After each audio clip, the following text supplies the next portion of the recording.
ಕನ್ನಮ್ಮ, ಹೇಗಿದೀಯಾ? ನೀನು ಇವತ್ತು ಈ ವಿಡಿಯೋ ನೋಡಕ್ ಬಂದಿದ್ದೀಯ ಅಂತಂದ್ರೆ ನಿನ್ನ ಮನಸ್ಸಲ್ಲೂ ಒಂದು ನೋವಿದೆ. ಕನ್ನಮ್ಮ, ಮೊದಲು ನಾನು ನಿನ್ನ ಪಕ್ಕ ಕುಳಿತು ಕೇಳ್ತಿದ್ದೀನಿ. ಇದೀಗ ನಿನ್ನ ಮನಸ್ಸು ಹೇಗಿದೆ?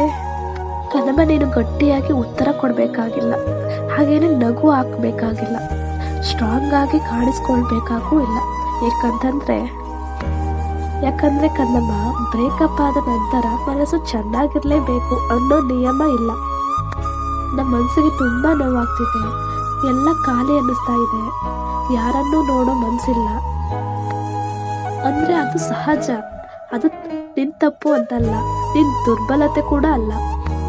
ಕನ್ನಮ್ಮ, ಈ ಬ್ರೇಕಪ್ ಆದಮೇಲೆ ನಾನು ಸರಿ ಇದ್ದೀನಿ, ನಾನು ಎಲ್ಲನೂ ಮರೆತು ನಾನು ಮುಂದೆ ಹೋಗ್ತಾ ಇದ್ದೀನಿ ಅಂತನ್ನೋದನ್ನು ಮೊದಲು ನಿನ್ನ ಮನಸ್ಸಲ್ಲಿ ಅಂದ್ಕೊಳ್ಳೋದನ್ನು ಬಿಡು.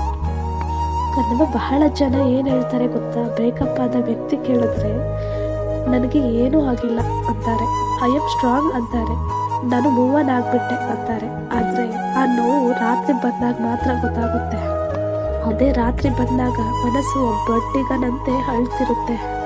ಕನ್ನಮ್ಮ, ಒಂದು ಮಾತು ನೆನ್ಪಿಟ್ಕೊ ನೀನು, ನನಗೇನು ನೋವಾಗಿಲ್ಲ ಅಂತ ನಟಿಸಿ ಬದುಕೋದ್ಕಿಂತ ನೋವನ್ನು ಒಪ್ಕೊಂಡು ಗುಣಮುಖವಾಗೋದು ಸುಲಭ ಅಲ್ವಾ? ನೀನು ಸರಿ ಇಲ್ಲ ಅಂತಂದರೆ ನಾನು ಸರಿ ಇಲ್ಲ ಅಂತ ಒಪ್ಕೋ, ಅಲ್ಲಿ ನೀನು ಗುಣಮುಖವಾಗೋದಕ್ಕೆ ಶುರು ಆಗುತ್ತೆ. ಕನ್ನಮ್ಮ, ನೀನೇ ತಪ್ಪು ತಿಳ್ಕೊಬೇಡ.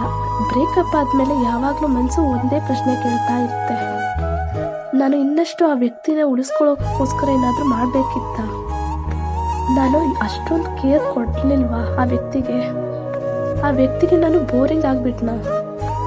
ಕನ್ನಮ್ಮ, ನಾನು ನಿಧಾನವಾಗಿ ಹೇಳ್ತಾ ಇದ್ದೀನಿ, ನೀನು ಬಿಟ್ಟು ಹೋದ ವ್ಯಕ್ತಿ ನಿನ್ನ ಪ್ರೀತಿಲಿ ಉಳಿಲಿಲ್ಲ ಅಂತಂದರೆ ಅದು ನಿನ್ನ ತಪ್ಪು ಅಂತಲ್ಲ. ನಿನ್ನನ್ನು ಕಳ್ಕೊಂಡಿರೋದು ಅವರು ನಷ್ಟ, ಅವ್ರ ತಪ್ಪು. ಅದಕ್ಕೆ ನೀನು ತಲೆ ಕೆಡಿಸ್ಕೋಬೇಡ. ಪ್ರೀತಿ ಅಂದರೆ ಇಂಟರ್ವ್ಯೂ ಅಲ್ಲ, ಅಲ್ಲಿ ಸೈಲೆನ್ಸ್ ಆಗ್ಬೋದು, ರಿಜೆಕ್ಟ್ ಆಗ್ಬೋದು ಇಲ್ಲ. ಇಬ್ಬರಲ್ಲೂ ಕೂಡ ಟೈಮಿಂಗ್, ಮೈಂಡ್ಸೆಟ್, ಮೆಚುರಿಟಿ ಮ್ಯಾಚ್ ಆಗದೆ ಇರಬಹುದು ಅಷ್ಟೇ. ನಮ್ಮನ್ನು ಬಿಟ್ಟೋಗಿರೋ ವ್ಯಕ್ತಿಗಳ ನೆನಪುಗಳು ಬರ್ತಾ ಇರ್ತವೆ. ಕನ್ನಮ್ಮ, ನಾವು ಮಾಡೋ ದೊಡ್ಡ ತಪ್ಪೇನು ಗೊತ್ತಾ? ನೆನಪುಗಳು ಬರಬಾರ್ದು ಅಂತ ಫೈಟ್ ಮಾಡೋದು. ಹಳೆಯ ಮೆಸೇಜ್ಗಳು, ಒಂದು ಹಾಡು, ಒಂದು ಜಾಗ, ಆ ಮೆಸೇಜ್, ಜಾಗ, ಹಾಡು ಅವ್ರ ನೆನಪಿಸುತ್ತೆ. ಅವ್ರು ನೆನಪಾಗಬಾರ್ದು ಅಂತಂದರೆ ನೀನು ಏನು ಮಾಡಬೇಕು? ಇದನ್ನು ಯೋಚಿಸಬಾರ್ದು ಅಂತ ನೀನು ಬಲವಂತ ಮಾಡಬೇಡ ನಿನ್ನ ಮನಸ್ಸಿಗೇನೆ. ಇನ್ನೂ ಮರ್ತಿಲ್ಲ ಅವ್ರ ನೆನಪನ್ನ ಅಂತಂದ್ಬಿಟ್ಟು ನಿನ್ನ ಮನಸ್ಸಲ್ಲಿ ಹೇಳ್ಕೋಬೇಡ, ನೀನೇ ಬೈಕೋಬೇಡ.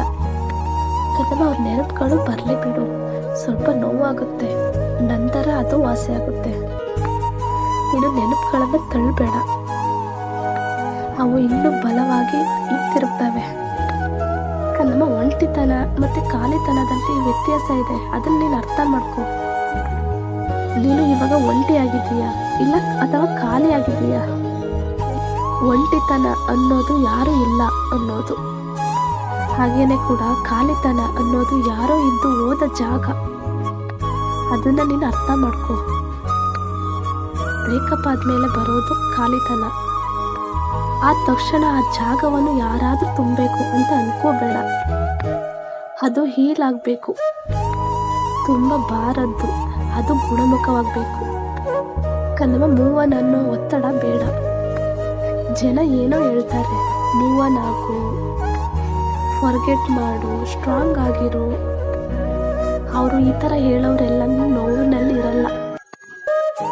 ಕನ್ನಮ್ಮ, ಈ ಮೂವ್ ಆನ್ ಅನ್ನೋದು ಸ್ವಿಚ್ ಅಲ್ಲ, ಅದು ಒಂದು ಪ್ರೊಸೆಸ್. ಅದನ್ನು ನೀನು ಅರ್ಥ ಮಾಡ್ಕೊ.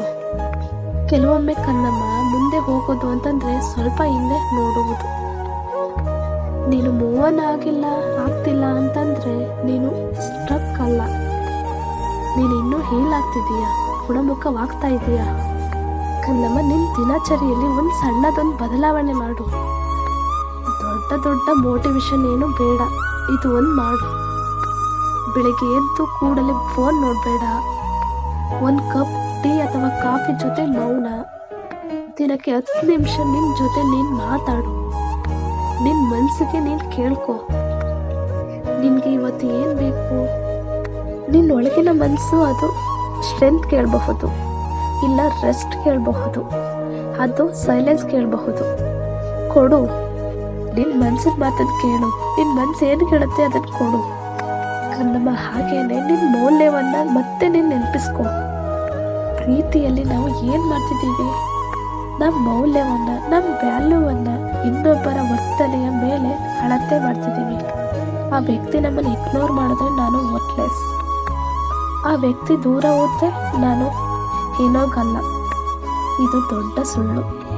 ನಿನ್ನ ಮೌಲ್ಯ, ನಿನ್ನ ವ್ಯಾಲ್ಯೂ ಯಾರಾದರೂ ಉಳಿದ್ರ ಇಲ್ವಾ ಅನ್ನೋದರಿಂದ ನಿರ್ಧಾರ ಆಗಲ್ಲ ಕಂದಮ್ಮ. ನೀನು ಇದೀಯಾ, ನೀನು ಉಸಿರಾಡ್ತಿದ್ದೀಯ, ನೀನು ಇನ್ನೂ ಪ್ರೀತಿಸಬಲ್ಲೆ, ಅದೇ ಸಾಕು ಕಂದಮ್ಮ. ಕಂದಮ್ಮ, ನೀನು ಇವಾಗ ಅಳ್ತಾ ಇರೋದು ಸರಿನೇ, ಅದನ್ನು ನೀನು ಮುರಿಯೋದು ಬೇಡ. ಒಂದಿನ ಅಳಬೇಕು ಅನಿಸುತ್ತೆ, ಒಂದಿನ ಏನೋ ಅನ್ಸಲ್ಲ, ಒಂದಿನ ನಗ್ತೀಯ. ಇದು ಹೀಲಿಂಗ್ ಸೈಕಲ್ ಕಂದಮ್ಮ. ಅಳೋದು ವೀಕ್ನೆಸ್ ಅಲ್ಲ, ಅಳೋದು ರಿಲ್ಯಾಕ್ಸ್. ಆದರೆ ಕಂದಮ್ಮ, ನಾನು ಯಾರೂ ಬೇಡ ಅನ್ನೋ ಸ್ಟೇಜ್ ಬರಬಾರ್ದು. ನಿನ್ನ ಹೃದಯ ಮುಚ್ಚಬೇಡ, ಅದು ನಿನ್ನ ಶಕ್ತಿ ಕಂದಮ್ಮ. ಕೊನೆ ಮಾತು ನಿನ್ನ ಪಕ್ಕ ಕೂತು ಹೇಳ್ತಾ ಇದ್ದೀನಿ. ನೀನು ಒಬ್ಬರನ್ನು ಕಳ್ಕೊಂಡಿದ್ದೀಯ, ಆದರೆ ನಿನ್ನನ್ನೇ ಕಳ್ಕೊಬೇಡ ಕಂದಮ್ಮ. ಈ ನೋವು ನಿನ್ನನ್ನು ದುರ್ಬಲ ಮಾಡಲ್ಲ, ಇದು ನಿನ್ನನ್ನು ಇನ್ನೂ ಆಳವಾಗಿ, ಇನ್ನೂ ನಿಜವಾಗಿ ಬದುಕೋಕೆ ಕಲಿಸುತ್ತಿದೆ. ಇವತ್ತು ನೀನು ಕಂದಮ್ಮ ಕತ್ತಲಲ್ಲಿದ್ದೀಯ, ಆದರೆ ಕತ್ತಲೆ ಎಂದಿಗೂ ಶಾಶ್ವತ ಅಲ್ಲ ಅಲ್ವಾ? ಮುಂದೊಂದಿನ ಕಂದಮ್ಮ ನೀನೆ ಈ ನೋವನ್ನು ಒಂದು ಪಾಠ ಅಂತ ಹೇಳ್ತೀಯ. ಆ ದಿನ ಬರೋವರೆಗೂ ನಿಧಾನವಾಗಿ ನಡಿ. ನಿನ್ನನ್ನು ನೀನು ನಿಂದಿಸ್ಕೊಳ್ಬೇಡ. ನಿನ್ನ ಮನಸ್ಸಿಗೆ ದಯೆ ತೋರು, ಅಂದರೆ ಕರುಣೆ ತೋರು. ನಿನ್ನ ಮನಸ್ಸಿನ ಮಾತು ನೀನು ಕೇಳು ಕಂದಮ್ಮ. ಈ ವಿಡಿಯೋಯಿಂದ ನಿಮ್ಮ ಮನಸ್ಸಿನ ನೋವು ಸ್ವಲ್ಪನಾದರೂ ಕಡಿಮೆ ಆಗಿದ್ದರೆ ಒಂದು ಲೈಕ್ ಮಾಡಿ. ಹಾಗೆಯೇ ನಿಮ್ಮ ಫ್ರೆಂಡ್ಸು ಈ ಥರ ನೋವಿನಲ್ಲಿರೋರಿಗೆ ಶೇರ್ ಮಾಡಿ. ಏನೇ ಪ್ರಶ್ನೆ ಇದ್ದರೂ ಕಮೆಂಟ್ ಮಾಡಿ. ಹಾಗೆಯೇ ಸಬ್ಸ್ಕ್ರೈಬ್ ಕೂಡ ಮಾಡಿ.